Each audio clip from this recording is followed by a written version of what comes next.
With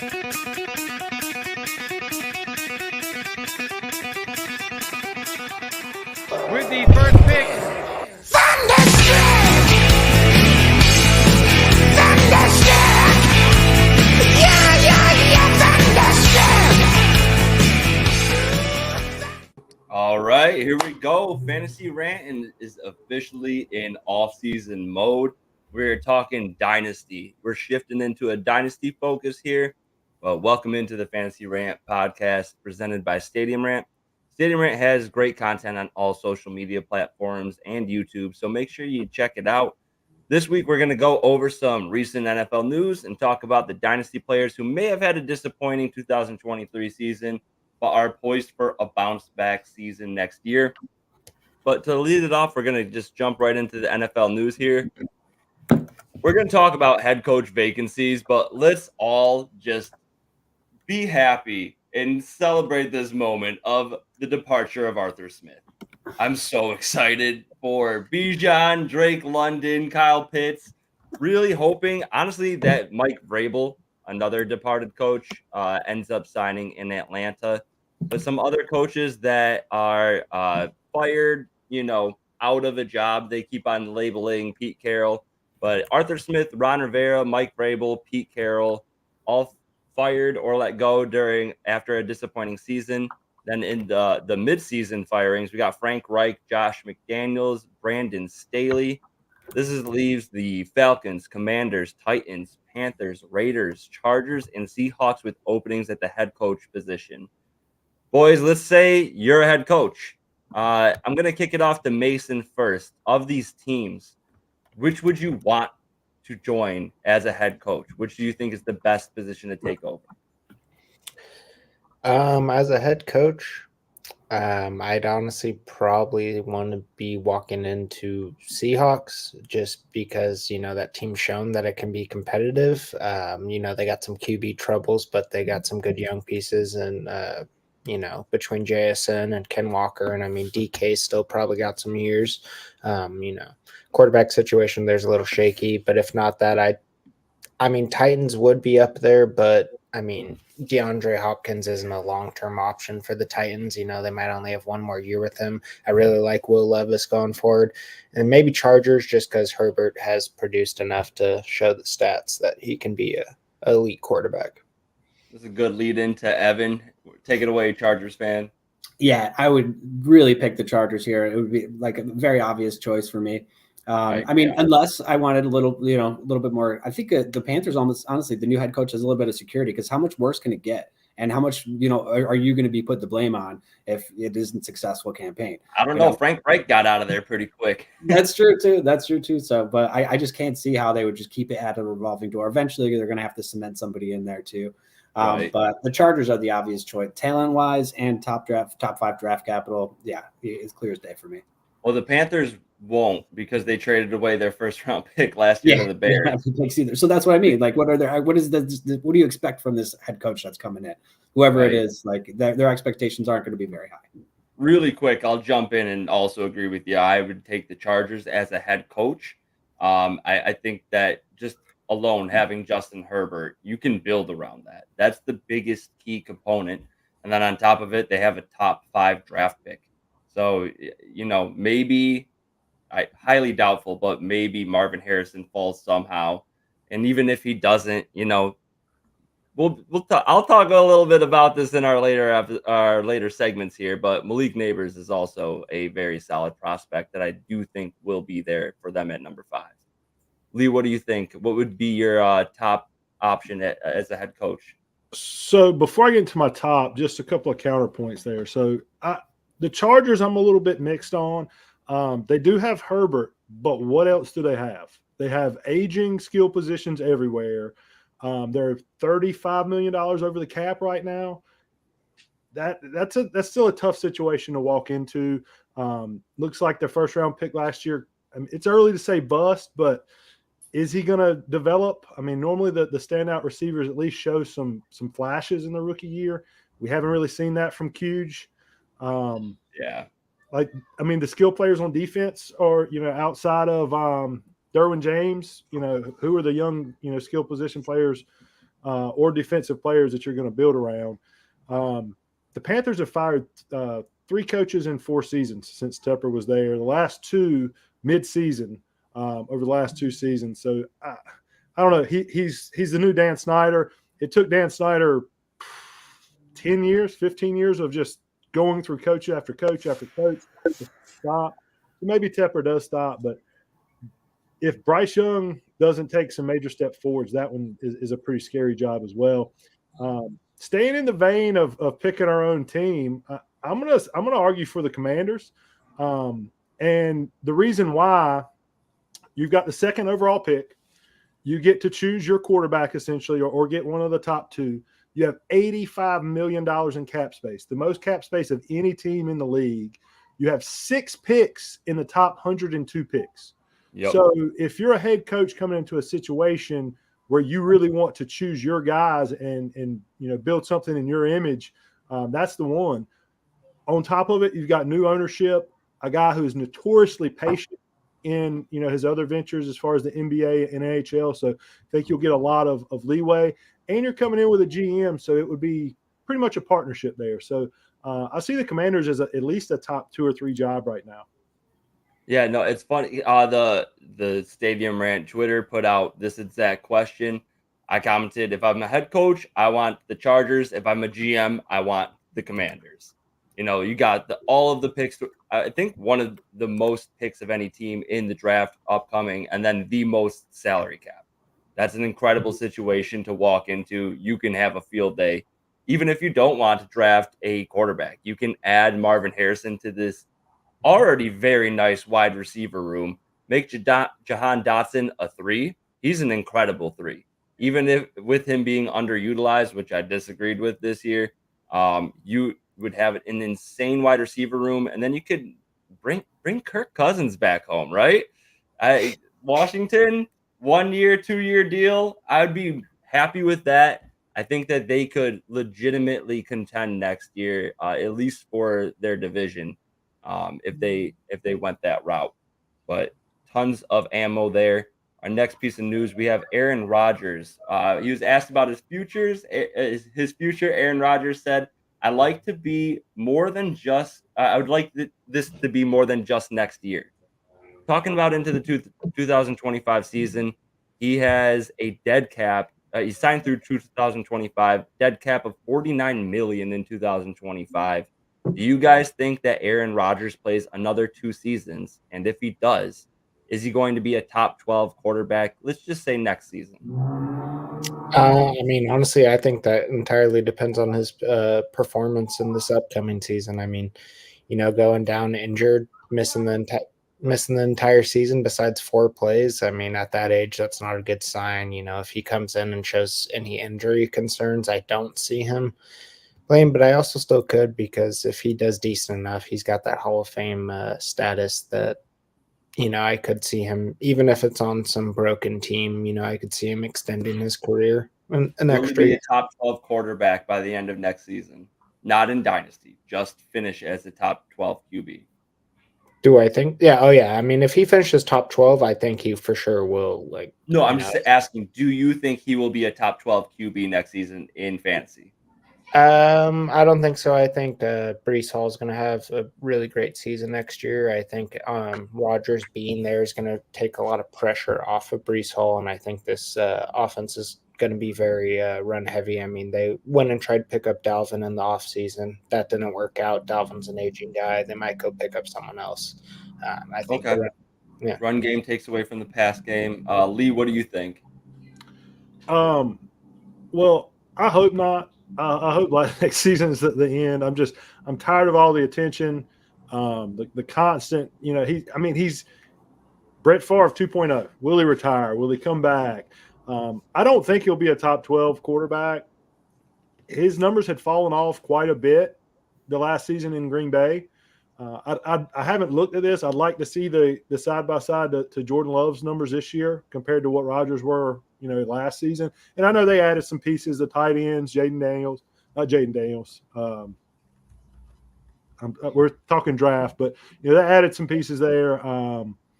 But still, he had already fallen off. You've got the injury. a suspect Jets offensive line. They only have one receiver. I know the Devontae Adams rumor is out there. That would help. But I think it's going to go up in flames next year.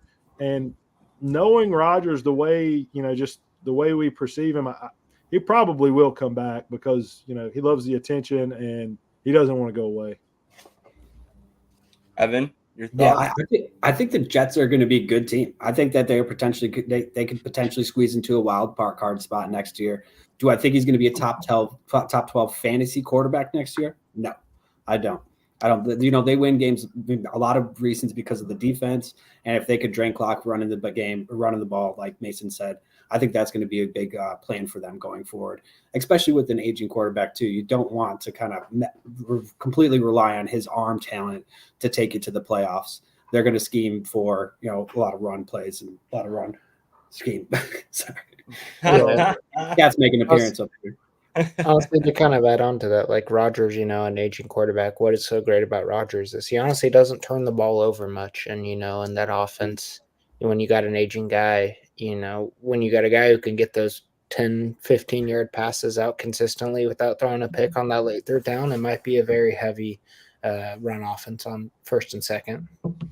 Yeah, I think that's fair. I think really with the defense that they have, they just need a QB, kind of like you're saying, to not make mistakes. Yeah.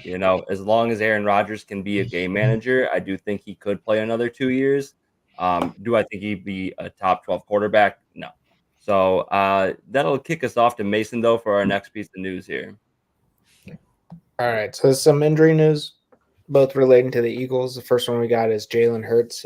He underwent some x-rays that showed no fracture in his middle finger on his throwing hand. He dislocated his finger last week against the Giants, a little worry. Going to playoffs for Eagles fans, but it is kind of looking like Hurts, no long-term damage. He probably will be playing in the playoffs.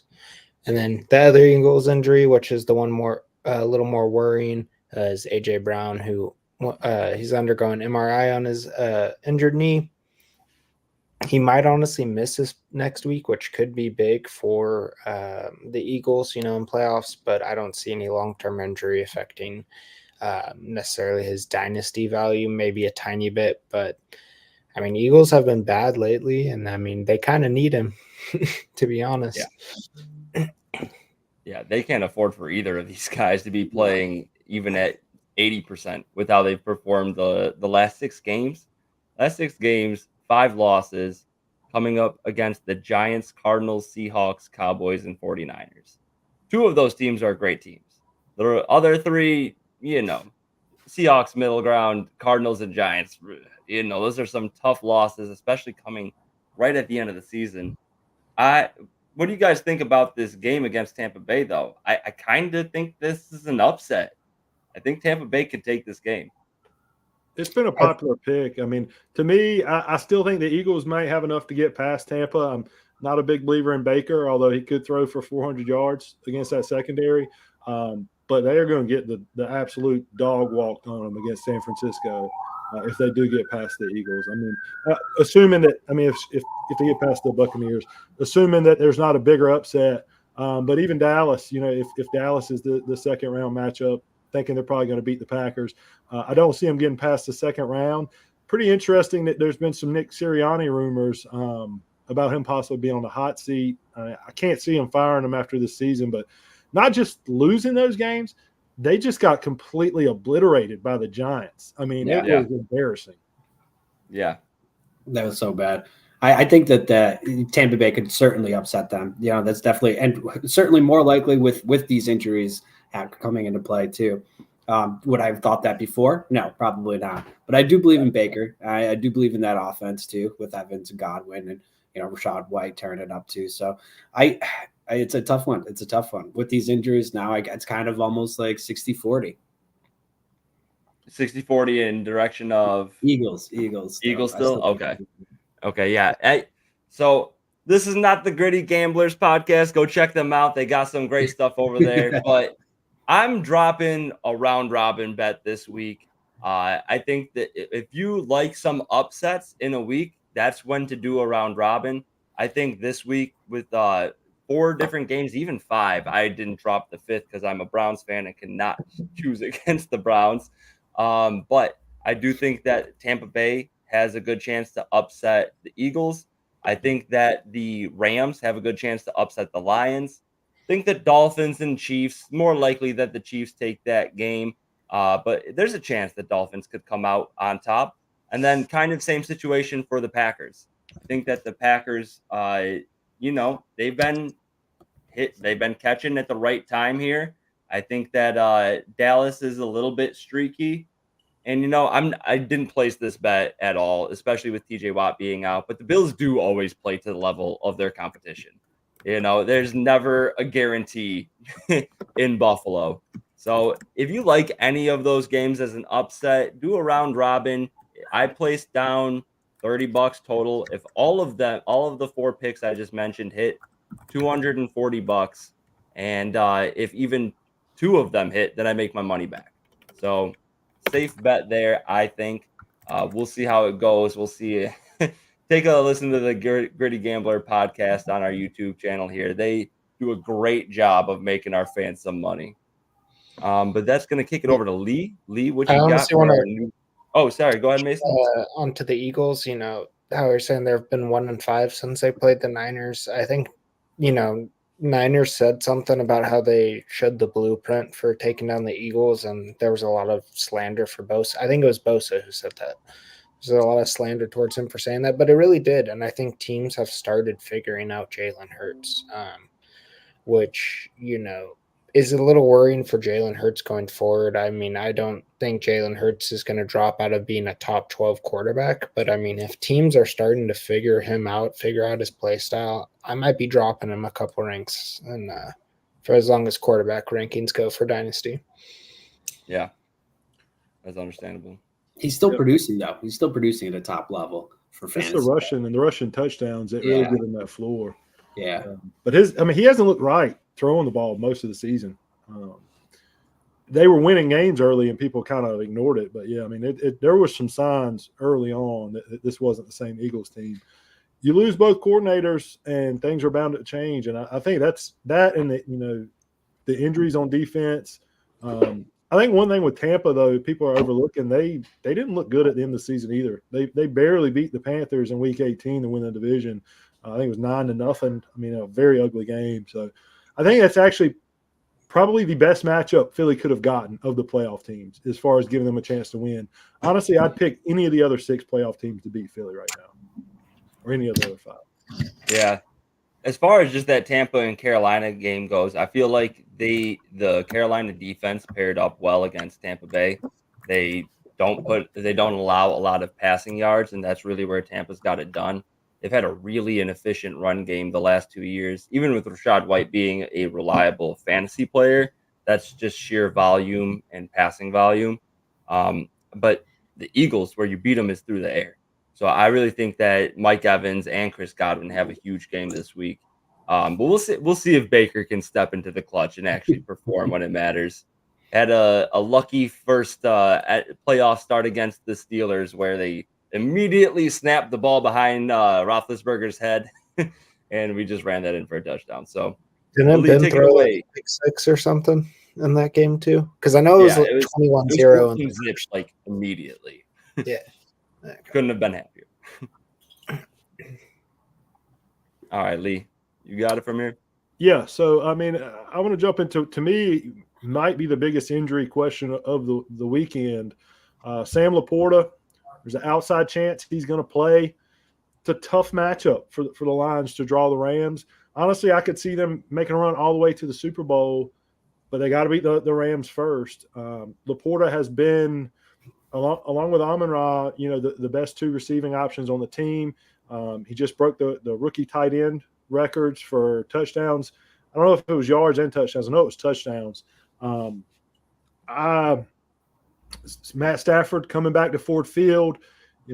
This trade, a few years ago, with Jared Goff playing with a real chip on his shoulder, McVay gave up on him, shipped him out of town, and paid a hefty price to get rid of him and bring in Stafford. And it worked out. He brought a Super Bowl back to the Rams.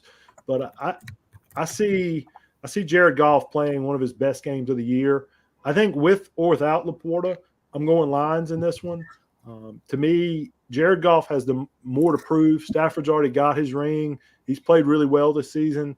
You know, the Rams are clicking on all cylinders, and I think they're probably the most picked underdog of the weekend. But I'm going to go the opposite direction. I think the Lions win. I think they're able to just shut down the run. A lot of Sean McVay's offense runs through being able to run the ball and passing off of it. It's been a completely different offense when Kyron Williams has been in there. Excuse me. But I like the Lions, and probably a close game, maybe by a touchdown. But, yeah, I think the Lions are poised to make a deep run, and having Laporte out there is definitely would help a lot. Yeah, it's going to be a huge impact. I do think this is another one of those games where, like Detroit, where you beat them is through the secondary. They've had pretty poor passing offense. Both teams have really stepped. I mean, Detroit's been great against the run all year. The Rams, over the last 4 games of the season, though, they were allowing one of the fewest passing yards per game. I'm taking a look right now against specifically how they did against running backs. Last 5 games here. Rams. Yeah, they were number 1 against running backs in the last 5 games of the season. So I that's where the Lions really do their damage, is on the ground. So if the Rams can hold up and continue to limit running backs, and they're able to, utilize their wide receivers like they have been all season, I think this is another, like, I don't know. I think the Rams upset, to be honest. It's a little bit difficult going against Detroit. I like Detroit a lot. I'm rooting for them. But I honestly, those 2 games, the Bucks against the Eagles and the Rams against the Lions, are the 2 games I feel most confident in the upset. Yeah, this game was a 50-50 for me. But I just – with the injury to Laporte, he was such a key component to that offense. Such a key component. And with Aaron Donald there stopping the run, I think that they're going to really struggle on the offensive front. And I don't think that the Rams are going to struggle. They got Puka, Cooper, you know what I mean? So like this is an offense that is kind of coming together as a whole now with Kyron too. So right, and even Demarcus Robinson's coming on strong, Dan, this season. Yeah, and they still got Higbee, decent option at tight end too. So I mean, this is enough. This is all, like they answered all questions that I have for going forward for their offense. So I think that this has now turned 60-40 to the Rams with the Laporte injury. I mean, honestly, like, I hate to say it, but I do think that the Rams are going to win this game. I think they're the scariest team in the NFC besides the Niners. I mean, like, I think if Niners are going to be knocked out of the NFC, it would be against the Rams. I mean, Week 18 game doesn't really matter. It was pretty much a preseason game that doesn't really show anything. But, like, I don't know. This Rams team is good. Puka just honestly looks like he's going to be a top wide receiver going forward. And Cooper Kupp, who, had this whole season dealing with injury, didn't play a single snap last week. And so, he got a full week of rest, which is just another booster for that Rams offense. Kyron didn't play a single snap. I mean, Ronnie Rivers, one of their backups, even got some snaps in to, get him ready for playoffs. I think Rams are a very scary team. Yeah, I agree with that. I like being on the island. I don't mind being on the island alone with that pick. I know, like you said, Mason, that Week 18, that because of the scenario, obviously the 49ers didn't try. But when you look back on that Cowboys game and that call at the end of the game, as the records ended up, the Lions would have the 1 seed and be on a bye week if that call goes the other way. Now, obviously, Week 18 changes. At the very least, they'd be the 2 seed and potentially hosting Dallas next week. I think that's a galvanizing thing. On top of how talented they are, to feel like you got screwed over by the league and by referees and to bring the team together. Maybe I'm just drinking the Kool-Aid a little bit too much, but I think the Lions are going to be the 49ers' biggest challenge. And I could see them going into not San Francisco. Where you guys play at? I know you're not really Santa Clara. Yeah, Santa Clara. Going into Santa Clara and winning. But I think this is probably the best game of the weekend, at least on paper. Yeah. Yeah. Just the storyline alone. Stafford taking on the former team. It's great news there. Dude, that place is All going to right. be rocking, hosting their first playoff game in a long time. Yeah. It's going to be a loud stadium. Yeah, I'm rooting. So moving on to my next, got another injury. I don't think this one is quite as consequential, especially with the matchup, but we've got Gabe Davis, sprained PCL. He's to be determined, possibly going to be a game time decision. I think the Bills will be okay either way. I think if it's close, you don't necessarily push him. They should have enough on offense to beat the Steelers, especially without TJ Watt. You know, the Mason Rudolph story has been nice, but it ends here. Bills big. Yeah, I agree with that. It's the biggest spread on the week, so I'm not too worried about that. Yeah, and they got other options too. Shakir's on there. They got Sherfield. They got Hardy. You know, there's other people that can make the same type of plays as like deep threat Gabe Davis. Right, all of them role players, not too impactful. Yeah, I don't think Gabe Davis takes too much away from those offense. I mean, I think he maybe takes away one big catch. But besides that, don't see him taking too much away from the Bills offense. I would say this game would be pretty even, but with TJ Watt being out, I mean, that's the Steelers' number one defensive weapon. So I see Bills just running through this game. This is the most obvious game, I think, to predict. Agreed. All right. Kick it off, Evan. All right. So jumping into Mr. Genuine, Kirk Cousins, when asked about the possibility of taking a hometown discount in his next contract with the Vikings, he said, I think God has blessed me financially beyond my wildest dreams. So at this stage of my career, the dollar is really not what it's about. And he is Mr. Genuine. I trust when he comes on and says something, I trust it, you know, and maybe I'm off there, but I think that he really could come back to the Vikings next year too. And, you know, he proceeded to say that the structure of the contract is probably more important than the money. You know, what do you guys think? Do you think he's returning? If he's not, you know, where would you like to see him sign? I think he's returning. I think there's other places he could go, but if for him to go somewhere else, he might want a little too much money for another team to invest into him. For those, you know, those teams that would want to get Kirk Cousins are those fringe teams. And I think that investing into Kirk Cousins when you're a fringe team would be too much. So I don't really see him going anywhere. I mean, there's other options for him, but I see him sticking in Minnesota. I've heard him like talks of like somebody else bringing him in as like a bridge QB to a rookie QB, somebody with high draft capital. So it's something to think about as well. I think he's going to want too much money to be a bridge QB though. Yeah, that too. I think if you're Kirk Cousins, there's no better situation to go to. I think the question is more, do the Vikings want to bring him back? Do they try to move on? Because the ceiling kind of seems there. You know, he's kind of hit that ceiling over the last few years. I mean, you got Jefferson, Addison, Hawkinson hurt, but he'll be back. They got to find a running back. The defense has gotten better. There's no situation that he could go in and start and be a better situation than the Vikings. But do they, in a quarterback-rich class, do they want to go ahead and move on and try to get on a rookie contract and spend that money elsewhere? I think that's the bigger question. Yeah, I think that they try to move on and think for the future personally. Their assets are really young. Hawkinson, Jefferson, Addison, all very young. Even KJ Osborne is the three. I don't think he's going to be there next season, but they're all young options on the team.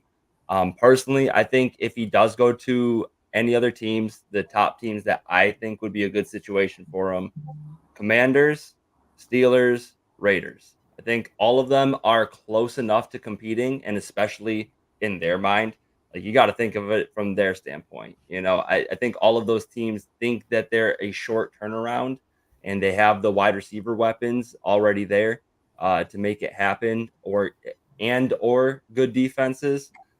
So of the teams that aren't the Vikings, I think those would be my top three.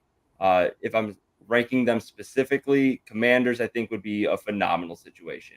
Again, you get Kirk Cousins, then you don't have to spend it on a quarterback. You go get Marvin Harrison, McLaurin, Harrison, Dotson. Incredible trio there. If it's the Raiders, you got Devontae Adams. Jacoby Myers showed a ton of promise. Michael Mayer, who is able to, you know, hopefully take a step up here. Doubt that they'll bring back Josh Jacobs, but if they do, they got a great receiving back there. And then what was the other team that I just mentioned? Raiders. Steelers, I think. Thank you. Yeah, Steelers. So Pickens, Deontay still going to be there. Fryermuth still there. Harris and Warren both can catch out of the backfield. I think all of those are good situations for Kirk Cousins, and he would bring each of those teams. Maybe not the Raiders. Raiders would be a little bit more borderline, but I think Commanders and Steelers could both see a wild card spot at the bare minimum if they brought in Cousins. I just don't see any way he comes back to Washington. I mean, the way it ended, and I know the whole everybody's gone. It's all new people, but just as a human being, he didn't feel appreciated. The fan base was very split on him. It's a bit more of a longer rebuild. I really feel pretty strongly the Commanders are going to go young, spend the money elsewhere. I think the Steelers, out of the teams you mentioned, would be the one to make the most sense as a immediate contender with weapons. That typically hasn't been the Steelers' MO, but yeah, who knows? Agreed.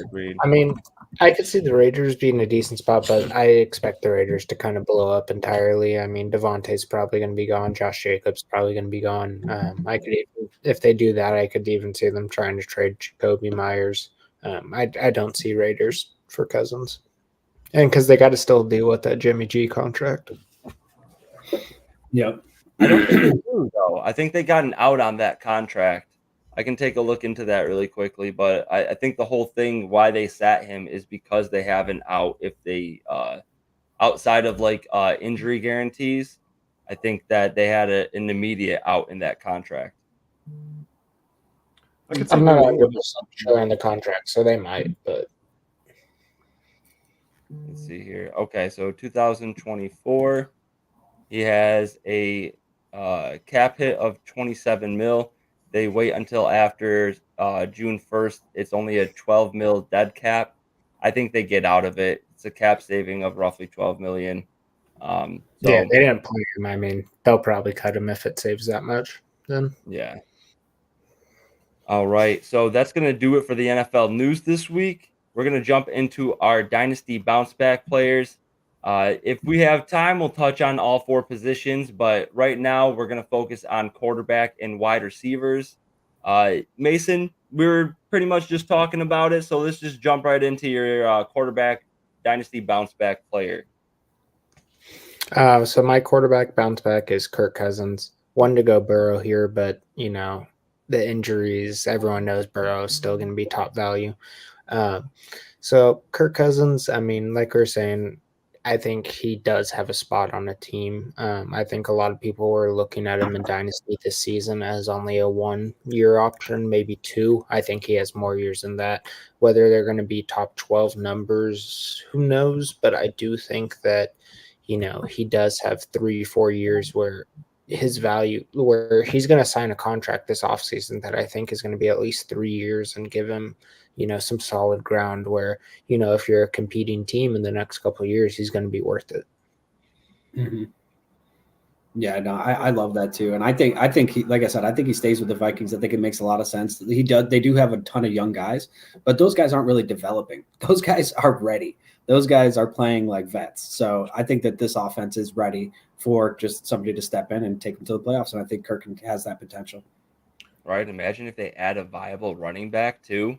Like take away some threat. What do you mean? Ty Chandler? Ty Chandler's not? No, I'm just kidding. I mean, hey, my dynasty shares hope Ty Chandler's that dude, but hey, Cam Akers is coming back next year.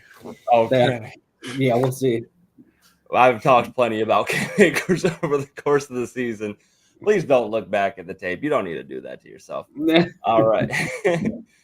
Lee, do you have anything to add on the Kirk Cousins there? Yeah, I mean, anybody, whoever it is, if he happens to leave and we do get a replacement, whoever it is that's throwing the ball to Justin Jefferson and Jordan Addison, I want that guy on my fantasy team next year. That's right. And from that perspective, maybe it's better if they don't add a big name running back and they do go in with Ty Chandler, because we saw how pass heavy that offense was. Kevin O'Connell, former quarterback, he likes to throw the ball. With the way the defense improved, I mean, they're a dark horse contender if Kirk Cousins comes back and is fully healthy. But yeah, I think the floor is kind of top 15 if he's back on that offense.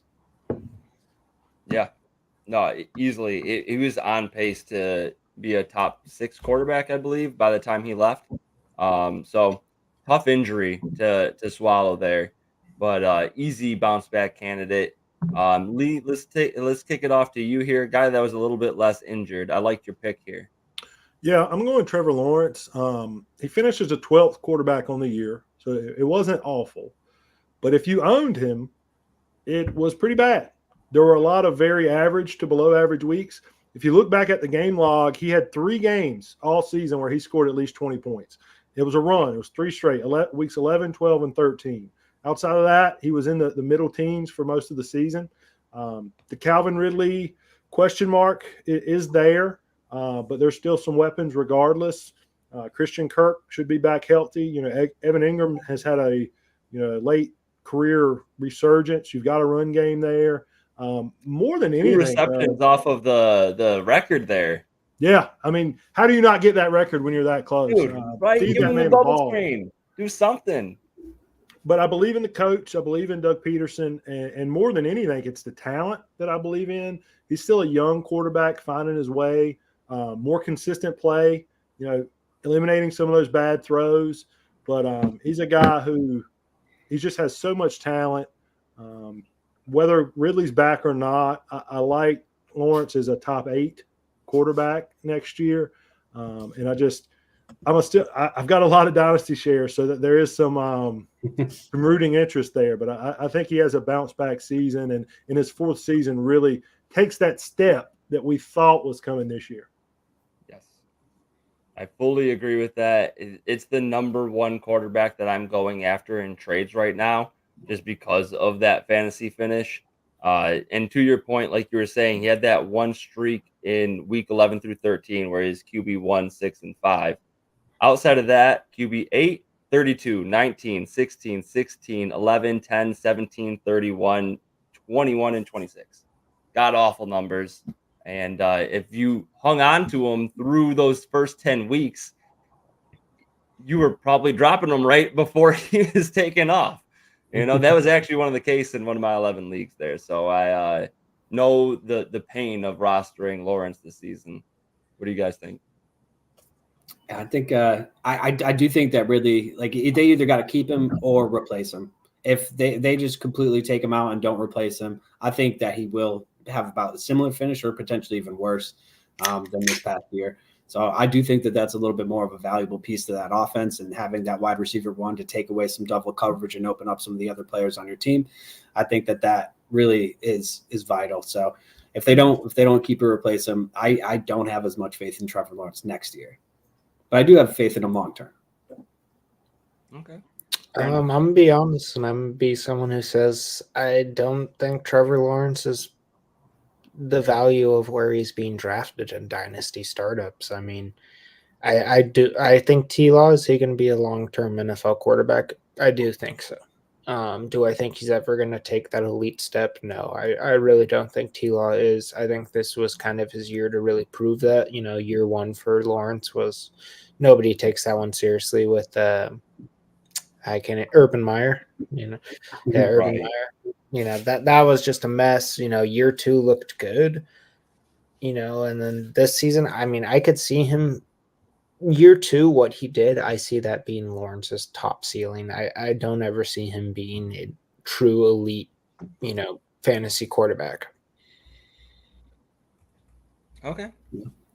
I'll disagree there, but to each their own. We can jump into the next one. Evan, I thought you had an interesting pick here. Take it away. Yeah, so I'm going with Danny Dimes, Daniel Jones. He's got the contract to back him up. He's not going anywhere. So you got a little bit of job security there. And, the game before this, or the year before this, he had over 700 rushing yards. So, and during his 6-game stretch here, this year, he rushed for over 200 yards. So he's pretty much on pace for that 700 yard again. And, he only had 1 TD this year. So he's also got plenty of positive TD regression to come here too. And if they add a nice viable weapon outside of just like they added Waller last year, they had a true wide receiver 1 to this team. Watch out for Danny Dimes. He's dangerous. Does anyone else want to take it away here? I mean, I'll jump in. I think Daniel Jones could be, around QB 15 to finish the season. I think that's kind of where he could. But if you're looking at, in a 1 QB league, I don't think Daniel Jones is ever going to, really be in that position where he's a top 12 QB. Yeah, I mean, I think the rushing, if he's playing, gives you a bit of a floor in that middle, the teenish area. They did pay him, but things went so poorly. Brian Daboll is coaching for his job next year. If he does start out the season as a starter, and I think that's still in question, we'll see what happens in the offseason. He's going to have an extremely short leash, and Daboll's got to win some games next year. I don't think Daniel Jones is a starter in the NFL long term. As far as dynasty goes, you're not going to be able to sell him for anything right now. But I would be looking for, if he has a good game or two to start the season, I would offload him as quick as possible. And I think he's more of a career backup. He finished as QB9 the year before, 2022. I feel like that was just with no weapons. With no season weapons. for the guy. And he was on pace for the rushing, the same everything. Like I don't see it. I just don't see him as an efficient guy. I don't think they have the weapons there. Top 10 quarterback in the NFL, year 2022, not an efficient guy. You're saying a fantasy finish, right? Yeah. You're not calling him a top, just to make it clear, you're not calling him a top 10 NFL QB. We're talking fantasy. This is dynasty content. This is fantasy rant. This is what we're doing. That's great. That's great. Next year, he's going to have a $47 million cap hit. His dead cap's way too high to get rid of him. But after that, $41 million in 2026, $58 million. There's no way they keep him. There's zero chance that they keep him. I don't think he's you got to think of it both from a fantasy and a real NFL standpoint. Do you think the Giants are going to be playoff contenders next year? If they add a weapon, I do. If they add a true wide receiver one. I mean, the weapon's going to be 5'9" and shifty. I don't think you really think the Giants. I don't think you're placing any bets that the Giants are going to make the playoffs. And it's going to be interesting. If they lose Barkley too, there's going to be a lot of question marks for this offense. Then there are already reports saying that they're splitting ways there. I just don't. I think he'll probably end up the starter next year because they can't afford not to have him be the starter. And then they have another disappointing season. He is let go in 2025. And that's just, I don't want to bet my dynasty future on a player like that. So that's just where we have our. Just a crazy idea. It came to me while we were talking about Daniel Jones. If the Broncos were to call them tomorrow and say, hey, we hate our quarterback. Him and the coach don't get along. We've overpaid him. You guys overpaid your quarterback. Let's swap. Even swap Russell Wilson for Daniel Jones. Who says no? I think that's a good move for both sides. I think it is just a lateral move for both sides as well. I don't think the Giants would take it. I don't think the Broncos take it either. I think both teams. I don't think both teams get any better by adding this. Both have terrible contracts. Both are not going to get to the playoffs with these quarterbacks leading the way. Russ has weapons right now. If you give Daniel Jones those weapons. How do you feel about Jerry Jeudy? How do you think Jerry Jeudy did this year? Do you think he's a good weapon? I think he could have been a good weapon, but he wasn't utilized. I mean, Cortland Sutton's a weapon. If he stays, Cortland Sutton had a great, that's a true wide receiver touchdown dependent year. I don't think that he is a wide receiver one on the vast majority of teams. How about you put Cortland Sutton on probably the Giants? Put Cortland Sutton on the Giants. How would he do? He helps. He definitely helps, but I mean, literally, you could take probably any wide receiver 2 on any team, throw them on the Giants, and that's now their wide receiver 1. They have no weapons. I get what you're saying. There is room for positive regression here. They have nobody on that roster. It was an incredibly disappointing season. So where can they go from up? However, we're talking dynasty bounce back, and I just don't see like anything beyond year 3 in this contract at very most, and that's if he makes it through 2024. Yeah, time will tell. And it's just personal opinion, but I'll go with mine here. I got Justin Herbert as my bounce back candidate. He was the quarterback 11 in points per game this season, So that's discount. That's taking away all of the games that he missed, not holding that against him. QB 11. He's signed through 2029.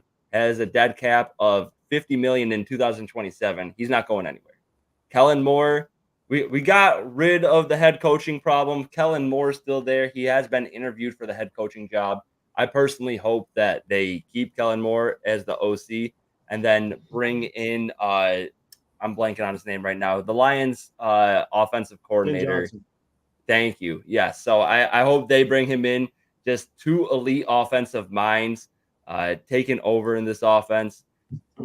This season highly chalked up to some injuries. You know, Mike Williams missing 13 and a half games.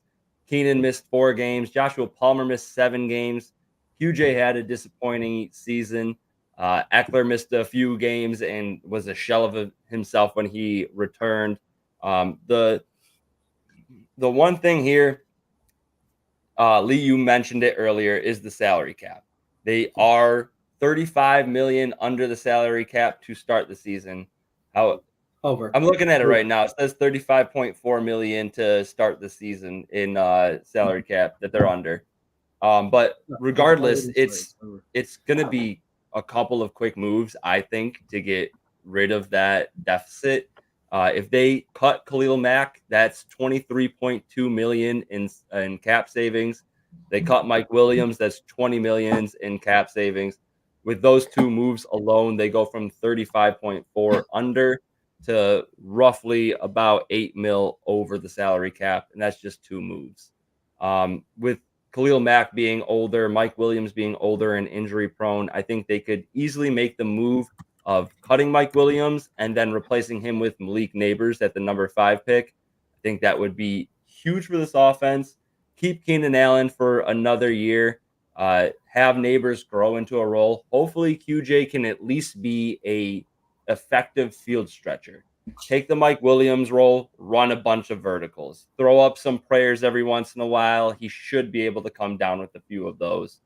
But you know, Justin Herbert started off the season strong. After some time, obviously took some hits here with those injuries. He was more often a top 12 QB than not. However, right now he's still only listed by Fantasy Pros as the QB 7. I still think that's low. Right now, CJ Stroud's listed ahead of him. I get he's younger. I get he showed a ton of promise. But I still like the talent of Justin Herbert paired with the offensive coordinator as Kellen Moore, much more than CJ Stroud in Houston. I might be a little bit bullish here, but I think that if T. Higgins leaves the Bengals offense, that I would personally take Herbert over Joe Burrow. And I know I'm probably on the outside looking in there, but I am a huge Justin Herbert believer. I don't believe much in Zach Taylor and his offensive scheme. Joe Burrow's obviously a stud, but if they follow the game plan I'm laying out here, basically, Chargers, make me GM, just make me the general manager. I'll lead you to the promised land. Let's get in Neighbors. Let's cut Mike Williams. I got all the keys here. If there's a such thing as an offensive GM, I'll take that role. Right. But I'll kick it off to Evan. They are over. They are over the cap, to confirm. 35.4 over the cap, right? Yeah, the 35.4 in the red. Yeah, you just said it back. Yeah, that's what I got. This is based off of overthecap.com for the 2024 or not even projections, but that's what I'm seeing right now. If that's wrong, blame Over the Cap. I don't think they're wrong though. I'm looking at Over the Cap too. It's in the red though. Yeah, no, that's what I'm saying. They're 35.4 over the cap. If they cut Khalil Mack and Mike Williams, I think you just said under the cap. Yeah, you just said that. It's all good. Yeah. My apologies. So, yeah, they're very much over the cap as the name of the website. But yes, no, 35.4 over the cap. If they cut Khalil Mack and Mike Williams, that's 43.2 million in cap savings. So immediately they go from 35 over to 8 mil under. So 2 quick moves. I'm sure we all know the NFL teams they work magic on the back end here. But I'll kick it off for a quick rebuttal here. Hopefully we can at least fit in one more position. Evan, take it away. You got any rebuttals here? No, I love it. I mean, he had 7 games as a QB 8 or better, and that was in his 13-game stretch that he played. So, I'm a Chargers fan, so I completely agree with you. Yeah. I mean, you said the one thing about Herbert. I forget who you said had him ranked as number 7 for Dynasty. I think that's around where I'd honestly have him. And I think Herbert has the longevity. I don't think that's something that's questioning me, but I think Herbert, the next year or two, could be really in question with the coaching change. Like we said, Mike Williams is probably gone. Eckler, they got to figure out the whole running back situation there. That offense is going to be going a little, rebuild. So I don't necessarily expect Herbert to have a great next season, but after that, yeah, I mean, he could be. But next season, I'm a little up in the air about it. I get there's things in motion, but I think that a lot of them are positive things for Herbert. Like, I think they get younger and more explosive at wide receiver. I think with Kellen Moore, hopefully with more control of this offense, I think that helps them with Staley being gone. And then Eckler being away, he was pretty inefficient this season. So a little help from the running game, threat from the running game could help open things up. Lee, did you have anything to add? I mean, I think I would disagree just a little bit with Mason. I think next year is when they go off the cliff. After next year, I think you still get one good season at least out of Keenan Allen, and then Eckler, if he plays next year, I think it's most likely he comes back on a short-term deal. He was hurt; he was not himself all season. It very well may be the age cliff, and he never gets any efficiency back. But I just can't imagine if he plays in the league next year, he's as bad as he was this year. But yeah, after you lose Keenan Allen, and let's assume we get one more really strong season, there's got to be some serious retooling of the offense. Long term, however, he's shown that he is a franchise quarterback. He can sling it. He can do a little bit with his legs when he needs to. I would definitely buy, Herbert if anybody's looking to sell him after this season. And, over the next 5 to 6 years, he's easily a top 10 quarterback option. All right, boys. We have 8 minutes left in the podcast. I'm just going to make a decision here. We're going to save the rest of these positions for another podcast. I have a Twitter poll that I put up. I'm interested in your guys' opinion, specifically Evan. We shot it out to Twitter. We said, which of these wide receivers is the best bounce back candidate at wide receiver? The guys on the list, I made this list before any of us put up our wide receiver picks. We'll leave that as a little bit of a teaser. 2 of these guys made our list without me knowing when I made this poll. The wide receivers are Chris Godwin, T. Higgins, Marquise Brown, and Jerry Jeudy. Of these 4 wide receivers, who do you think is the most set up for a bounce back season next year? Evan, we're kicking it off to you. I know you hate the winner of this poll, so I mean, you guys know I'm not a T. Higgins truther, but I don't completely hate him either. I mean, like I said before, he was in my top 24 wide receiver rankings for Dynasty, so I don't hate the guy.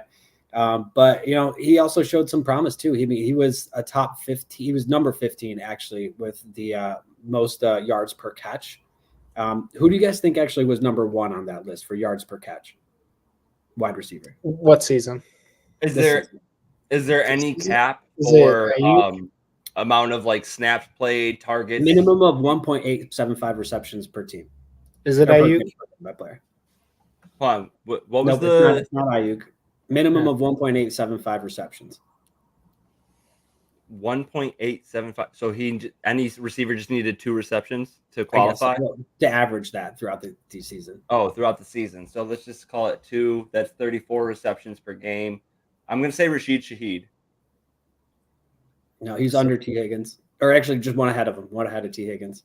I'm going to make a random guess in Odell. Odell was up there. Odell was in the top 10. Now number 1. What about Darius Slayton? Darius Slayton did not make. Oh no, he's below. Just one below T. Higgins. Okay, hold on. So where is T. Higgins ranked? Just out of curiosity. 15. That's pretty solid. Yeah, he is, and this poll makes sense. You know, if Chris Godwin was the same age as T. Higgins, I'd be voting for that. But I would vote T. Higgins here. I don't hate him that much. I'm happy to hear that, Evan. You know, I never thought that I would hear that out your mouth, but let's see, yards per catch.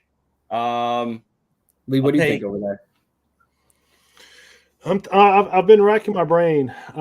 Repeat the question real quick. Yeah, a minute. Is it Tyreek? Yards per catch. I'm just going yards per catch. Basically, minimum amount of targets, or I don't know if you said receptions or targets, but it sounded like about 2 per game, and that's about 34 on the season. I'm gonna just go Tyreek. How about Nico Collins? I was gonna Nico say Collins Tyreek. is up there. Nico Collins is in the top 10, but no, he's at the bottom half of the top 10. Gabe Davis. George Pickens. There it is. There it Let's is. go. You got it. You got it. He was only targeted downfield.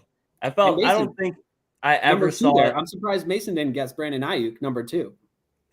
I did say Ayuk. That was the first person I said. Oh, yeah. Yeah, I he missed did that say one. Ayuk. He was number 2. He was really close. Really, really There's close. Gabe Davis on that list. I knew Ayuk was top 5. There. Gabe Davis is number I gotta look it up now. 6. It's number 6. He had a couple of games where he had a bunch of catches, so Yeah, probably yeah. took him down a little bit. Yeah, he was one Okay, above so I you. was gonna guess Jalen Hyatt. He was in the top 10 too, but I don't know if he made your cutoff. And then we got, based on where I have it here, George Pickens, Ayuk, Amari Cooper, Noah Brown, Justin Watson, DK Metcalf, Gabe Davis, Jalen Hyatt, Nico. You know, that Justin Watson one does not surprise me. I loved watching Chiefs games this year where you're just like, oh, okay, there's Justin Watson getting a 30-yard catch and not Sky Moore or Kadarius Toney. It was real nice. Maybe we'll do better next year on predicting the Chiefs wide receivers. Maybe. I still can't believe none of us just took the shot on Rashid Rice over the rest of these guys. But yeah, I'm like cutting Kadarius Toney at this point. I mean, yeah, 100%. Yeah, he doesn't. I'm begging for a 3rd-round pick if I can get a 3rd-round pick for Kadarius Toney. So all right, we got a couple minutes here left. One thing I wanted to bring up here, Evan, I know that you made a last-minute switch here to Daniel Jones for the bounce-back quarterback. Kenny Pickett is who you originally had, and me and you were arguing before the show. I do not think Kenny Pickett has a starting role next year. I'll stay out of it for a brief moment. I do got some stats on it, but I'll kick it over to, let's see, Lee. You want to say your opinion on Kenny Pickett as a bounce back? Bust. Just a complete bust. He can't start over Mason Rudolph right now. That's what I said. They're ready to move on. He looks like, again, kind of like my thoughts on Daniel Jones. Kenny Pickett looks like a long-term backup in the NFL. I really think the Steelers are going to be the team that ends up – I don't know that it'll be a trade, but I think Russell Wilson ends up in Pittsburgh. If not him, Kirk Cousins, I think they go get a veteran, proven quarterback. There's too much talent on that roster. I don't think that they take another risk on drafting a rookie right now. Traditionally, the Steelers do not bring in older quarterbacks, but I think this will be the year. Tomlin is, 17 straight seasons without a losing record? I mean, that's something ridiculous, insane. And I think they're moving on from Pickett. Super quick, I'm just going to hit the stats, then I'll kick it to Mason. 13 touchdowns, 13 interceptions in 25 games played. 4,474 passing yards in the same amount. That's 179 per game. 62.5 completion percentage. Didn't add much in the rushing game. That's 4 attempts for 11.5 yards per game. Terrible numbers. Mason, what's your opinion on it? Well, so Mason Rudolph is starting in the playoff game, right? There we go, right? Yeah. Okay. Well, so that's still banged up. He's still kind of limited in practice. That's enough said. I mean, no, but I mean, Pickett's been practicing, and when you have this guy you drafted in the 1st round who's supposed to be your franchise, your future quarterback, and Steelers, even with Mason Rudolph, whoever they start, are they real Super Bowl contenders this year? No. And I guarantee you Tomlin even knows that they're not true Super Bowl contenders. So what do you do in this situation as a franchise? You start your guy who's going to be your franchise quarterback. And when you're not starting Pickett in a good game that will be a great learning game for him, it shows that as an organization you have zero faith in the guy. I mean, honestly, right now, in a super flex league, if I can get a second round pick for Kenny Pickett, I'm all for it. I think just the move of starting Rudolph shows that they have zero faith in Pickett going forward. Yeah, my hopes there is that he would get traded because they're just not using him. They're not giving him the opportunity to. He had 6 games under 25 pass attempts, 6 games this season. And he had 1 game over 35 passing attempts. Like you can't expect a ton from a quarterback who's not throwing the ball. But I feel like that speaks more to the Steelers' faith in him. It's not like they don't have weapons. I think if given a shot somewhere else, I think that he's only how many years? He's only been in the league he's only started twice, 2 years. He came into the league at 25 though. So he doesn't have the I opportunity. think he's going into the next season being 27, 28, I believe, and that's not good. And to bounce back, he doesn't have to do much to bounce back. He's pretty much at an all-time low right now. So if he gets to a new team and gets another job, I think that he could be a really good potential bounce back. One thing I would add on your side there, Evan, is he did have Matt Canada for his offensive coordinator for a season and a half, and that guy's awful. So, a better scheme, maybe. Yeah, better scheme would help. My only thing is that he does have room to move down, and it's by being benched. Like he's not going to play next year, in my opinion. But and Mason, to your point, he is 26 next year, older rookie coming into the league. But if he is benched next year, he's got 2 years most likely on the bench. I do think that Kirk Cousins is the likely replacement over having to trade draft capital to get Russell Wilson. But we'll see. Yeah. They might give Pittsburgh a draft pick to take Russell Wilson's contract. That would be incredible. After giving up so much to Seattle to go and get him, 2 years later, they're like, please, we'll give you anything. Take him off our hands. That's amazing. All right. That's going to do Russell it for Wilson. I'm all for it. What's up? Downfall of Russell Wilson. I'm all for it. All right. Yeah, you've been waiting for this moment. He forced the downfall of the Niners for years, so you know what? Rest can go. Full 49ers fan that dominated the Seahawks for the majority. Mason wants more fire, more flames. That's right. All right, we're 2 minutes over. That's gonna do it for this week. Hope that all of your real NFL teams that made almost said fantasy playoffs. I've checked Sleeper 82 times since it's ended. But that's gonna do it for this week on Fantasy Rant. Join us again next week. We'll start covering the rest of the positions here for Dynasty bounce back candidates. Have a good week, y'all.